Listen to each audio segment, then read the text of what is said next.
Chapter 18 Dark Honeymoon. I told him you were at the diner and you better not mind. So if you want to hang out or whatever, I can spend the night. Lindy hated the amusement in her voice. I'll be home in a bit. Sure. Lindy held her grimace as she disconnected. The vehicle was dark and sleek. If Deathstalker could transform into a car, this would be it. The car was running, but the engine was silent as he waited. Reluctantly, Lindy walked up to the driver's side. Do we need to do something else with the immigration office? The inside of the car was glowing around the radio, and the stick shift, blue like his eyes. It was new, like straight from the factory new. He'd shaved, the beard was gone, but he was back to the goatee. He also wasn't wearing his vest, just a plain black t-shirt. Instead of answering her, he watched her hips. Lindy quietly cleared her throat as she glanced up and down the street for signs of other cars. I guess since everyone knows about you guys now, you don't have to hide anymore. I came here for you. His sudden eye contact froze her. If you get in the car, you know what we're going to do.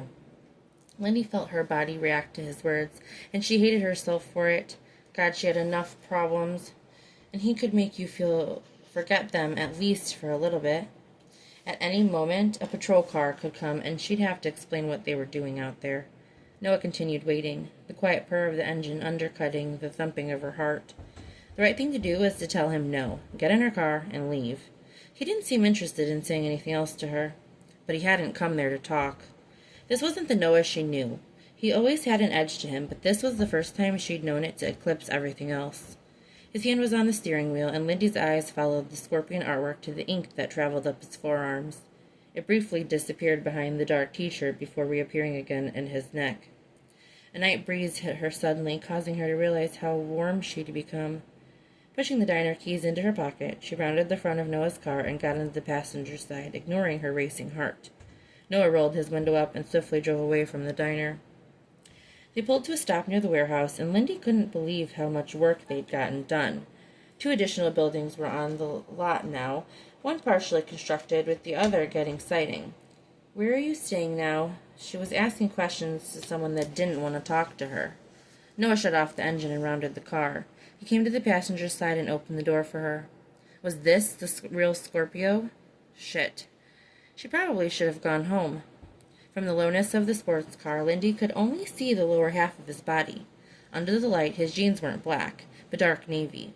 His shirt barely covered the buckle, and she could see he was completely ready for what he brought her there for. Lindy's heel dug down. She made her decision based off of what she wanted, but didn't consider what he was capable of. Part of her was afraid, but the other part wanted to rush out of the car. Noah extended his hand to her. She could still tell him to take her home. A deep breath silently whistled through her teeth. The next moment, her hand was in his, and he helped her out of the car. Still soft and rough, those hands. But his face was turned sideways as she tried to make out his expression with some meager hope that his mood had changed. She took his hand and lowered the strap off her shoulders to leave her bag in the car before turning to get out. Noah pulled her toward him, causing her feet to skid against the ground a bit as he closed the door. Lindy wasn't ready for their bodies to touch and felt a rush of hot and cold mix over her. He smelled like aftershave. When the car door shut, it jolted her a little, forcing her to refocus. Maybe she should talk to him, try to use his silence as an opportunity to let him know she hadn't been with Will in a year. She couldn't stand the idea of anyone thinking that they were together. She really needed to explain the truth about their relationship. As she opened her mouth, Noah turned, taking her hand and the rest of her with him toward the warehouse. The whole property was pin-drop quiet. It seemed like they were the only ones around.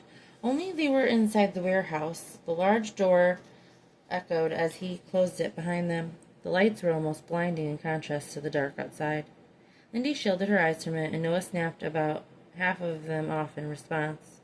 The space was full of brand new vehicles similar to the one he had picked her up in. They were parked by color. You guys are fixing these? Her voice was low, but bounced off the walls. Why'd he bring her here? This wasn't a place where they could... Noah broke her thoughts as he walked toward her with a black paper shopping bag. He held it on the sides with 2 fingers, implying its contents were light. She took it from him. When she opened it to look inside, her head immediately shot back up. What's this? Noah folded his arms, unfazed by her sharp tone. Lindy lifted the leather straps out of the bag. After some turning, she realized it was supposed to be some kind of outfit. Outfit? He expected her to wear this? It's just straps, she said. Noah raised a brow. He concentrated on it as he spoke to her. I won't ask you to do anything you don't want to. So this wasn't going to be like their first time. He'd planned this out. Lindy didn't know what she'd been expecting, but it wasn't this. The conflicting emotions still churned in her stomach. Her gaze followed his, and the more seconds ticked by, the more confused she grew about how she was supposed to wear it. She might as well be naked. She kept her voice low. What are we doing out here, Noah? He glanced away from her, and she didn't know if he was annoyed. You already know the answer to that. Is this something you're not ready for? Lindy listened, waiting a minute before she spoke. You're going to smack my ass again? Noah's folded arms tightened, raising the muscles beneath his tattoos. Yes, among other things. Lindy, even at that point, still had a rational side cursing at her body for wanting it. He was still upset with her. It radiated off him. But it wasn't all that was there, and it mixed in his eyes like a storm on the ocean. Without another word, he took her hand and led her out of the warehouse. He brought her to a motorhome in the back of the space and waited for her while she showered in the bathroom. His towels were black, which made sense, but they were very soft. Lindy had to make sure she was completely dry before contending with the outfit. After turning it a few times, she hoped she'd made out where she could step into it. Once she pulled it up her legs and got the straps over her shoulders, she looked at her body in the mirror. Her mouth dropped a little. She was right. She might as well have been naked. Everything was out. Everything. A black silk robe was on a hook behind the door. Am I supposed to wear this robe? She called over the basketball game on the TV. Was there a bedroom in this trailer? Yes, he answered. She quickly reached for it, glad to have something to cover herself. Lindy came out of the bathroom, and not even looking at her, Noah stood up and turned off the TV. It fits? He asked. I guess. Good. He led her back outside. I thought we were staying in the trailer, she whispered, trying to keep up with his quick steps. The cool night air caught on her robe, and she held the flap together, tightening at her thighs. A pair of new black slippers had been tucked into the pocket of the robe. She was thankful for them, keeping her feet off the gravel. Once they were inside the warehouse again, he locked the door. Lindy kept her eyes on him, not knowing what was going on. This was far from their wedding night experience. Noah pushed away from the door and crooked his finger for her to follow him. Through the maze of cars, they made it to the corner of the garage. Inside a circle of gleaming and expensive sports cars was Deathstalker. Noah took his cell out of his back pocket and set it on the windshield of one of the cars. She barely noticed all of them were red.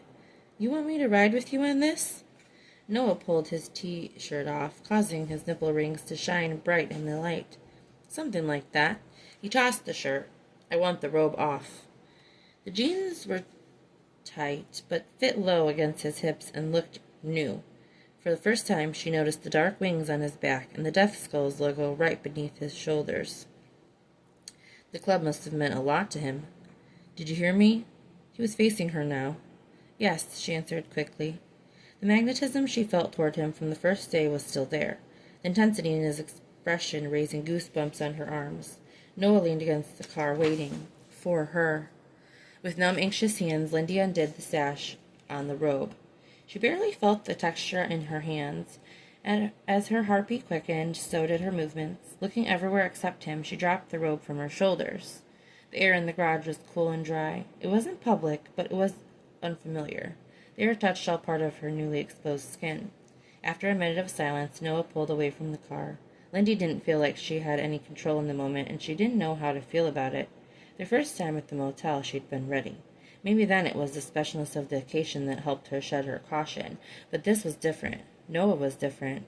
Her breath was shallow by the time she attempted to look at him again. His eyes shifted as they slowly dragged over her every strap. Lindy's toes pressed against the slippers. Yeah, it fits, he said finally. After a sudden breeze, she looked around. No one's here but us. Her glance fell below his waist again. Noah wasn't directly watching her, but she knew he caught it. His mouth flattened a bit before he closed the distance between them. Instead of standing in front of her, he walked around until he was behind her. It adjusts, though, he said near her ear. Then, his fingertips were on the bottom of her ass. They grazed her skin a few more times, and the leather wrapped around the top of her thighs tightened a bit. He repeated the action on the other leg, with his breath skimming her neck and shoulder. Noah's finger followed the strap between her legs, pulling away right before touching wetness. Lindy worked hard to resist moving as an ache surged between her legs. You like wearing a ponytail? He was still standing behind her, not touching, but his body heat was like a flame, and his voice was the match. I wear it to keep my hair off my neck when I'm working. He made a little sound of understanding, she guessed. Then something pressed into the back of her neck. His tongue. It looked up from the top of her spine, stopping below her hairline. The ball of his tongue ring forced her shiver. You're not quite ready yet. He walked around her, returning to his bike, and lifted the seat. What he pulled out was something white and long. It was her veil. Lindy could see the top button of his jeans was undone. Holding it high to not drag it on the ground, he stopped in front of her and put it on her head. Noah quietly tucked the clip in her hair. The white sheer clouded her vision of him a bit. Now she was the bride again. She thought she'd lost it at the hotel because she only had the dress when she arrived home after the wedding. But he had taken it and kept it. Noah, she breathed, as he reached forward to lift up the veil over her head. I shouldn't have kept the truth from you. Her husband turned his head and clasped his lips on hers. His lips stole her breath and her thoughts as they molded against hers. She felt the power behind each caress and stepped forward. The tips of her breasts grazed his chest. When she raised her foot to take a step, large hands, grabbed her ass and yanked her forward. Noah's palm kneaded her bottom, and his mouth added more pressure to hers. He pulled back, nipping her lip a bit and pulling the lower part softly into his mouth. Both Lindy's hands were on his biceps, her nails on the verge of digging into his skin. A loud echo hit the ceiling as he smacked her ass, just like he said he would. Lindy's mouth opened to gasp, but Noah closed his mouth over hers again, drinking it along with her moan. Using his firm hold on her bottom, Noah lifted Lindy off the floor. Her slippers dangled and dropped one by one.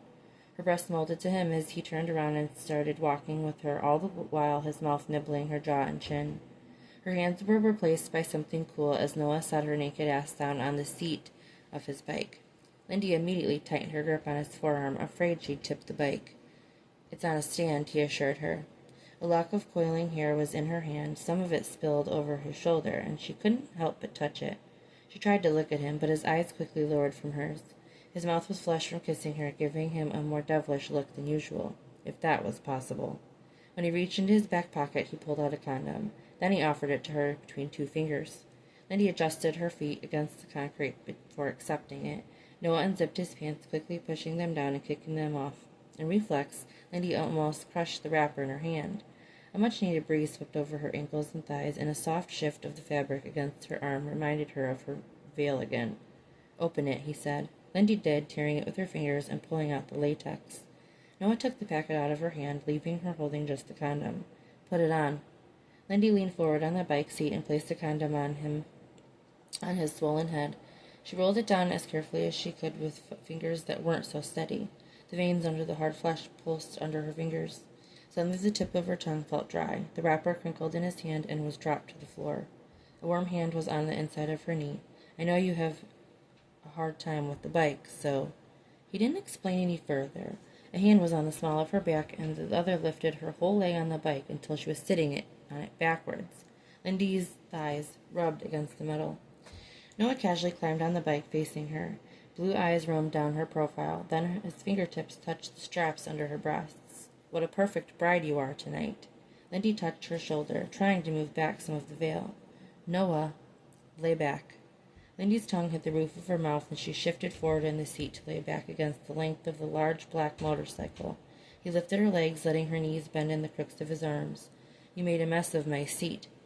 Lindy stared up at the ceiling, her heartbeat running away from her. His arms were like steel under her calves, and she didn't know where to put hers. Her lower half was lifted high, causing her eyes to jerk down to see herself being offered to her husband, who bent his head between her legs. His strong hold was the only thing that saved her. The tiny nub that threatened to break her into a million pieces was being sucked into Noah's mouth. The wail she made intensified as she tried to lean her body away from his lips, but he just followed her and tightened his hold against her ass. Noah's tongue made slow licks over her fevered skin that left her trembling in his hands. Slowly, he lowered her body back down to the bike. Noah stared down at her, dropping eye contact from hers to let his gaze wander down her body. She glimpsed the ring against for a moment before he licked his mouth. Hold the bars, and don't let go. Lindy resisted the urge to shut her eyes, looking up to make sure that her hands found the bars.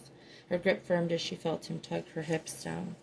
As the first touch of him at her entrance, she forced herself to relax. She wanted him so much that she couldn't think straight. Her drenched body welcomed every steel inch of him with small pulses that made her whimper. Blood coursed through her in a rush, and her hardened nipples pushed up into the air. With her head tilted back, her stare was on the bike's visor as small cries emanated from her mouth. Her body began jerking upward. Noah's blazing skin pressed against her body each time he drove into her. A low hiss burned through her lips. Oh my God. Noah's hands gripped around her hips at her fingertips tightened around the bars. She had no idea how long she would be able to hold on to anything. Her thighs squeezed his waist as her hips raised off the seat. When Lindy glanced down, Noah's head was forward, his hair covering his face. A small grunt came from him, and a series of short, intense thrusts followed that made her scream. A mouth latched down on her breast, and he didn't stop. Overwhelmed, Lindy's hands dropped from the handles. Without looking up, Noah caught her hand and wrapped it back around the bars, lacing their fingers over it. His goatee tickled her chest as his head raised to her throat. God, Lindy's head fell back against the metal as her orgasm hit hard. Fuck. Noah's voice was muffled by her chin as his body continued to rock hers. Their bodies collided as they both cried out. Lindy twisted hard beneath him until she was too drained to move. She still hadn't caught her breath when he picked her up. He held her with her legs wrapped around his waist and lifted one leg off the bike after a quick dip. She had no idea how he did it, just barely holding onto his shoulders. Pick a car. His chest pressed into hers as he took in a breath. What? Pick one. Lindy pointed to the nearest car, which had a white double stripe along the top. Noah walked them over to it and opened the back door. He sat on the seat, still holding her, and laid down on the back seat. Lindy barely had time to brace her hands on his chest since he fell back so quickly. She'd have laughed if she wasn't so out of it. Instead, she lowered her head to his chest and closed her eyes. I should have gone back to my car, she said as they pulled back up in front of her house. I want to make sure you get home. Vicky can bring you to get your car in the morning. Lindy didn't know what to say. She would just be glad to make it up her front steps. She was back in her diner uniform, like the last 2 hours hadn't happened. When her hand was on the door handle, he spoke. If Duran knew he was Max's father all this time, why were you broke that day when we met at the gas station? Lindy felt her last bit of strength burn out. Why did he want to have this conversation now? He was mad at me for getting pregnant. He doesn't have anything to do with Max. Something drained out of Noah's face. It was the strangest thing. You're fucking shitting me. I trapped him. That's his story, and the town believes it. Lindy swiftly opened the car door and closed it behind her.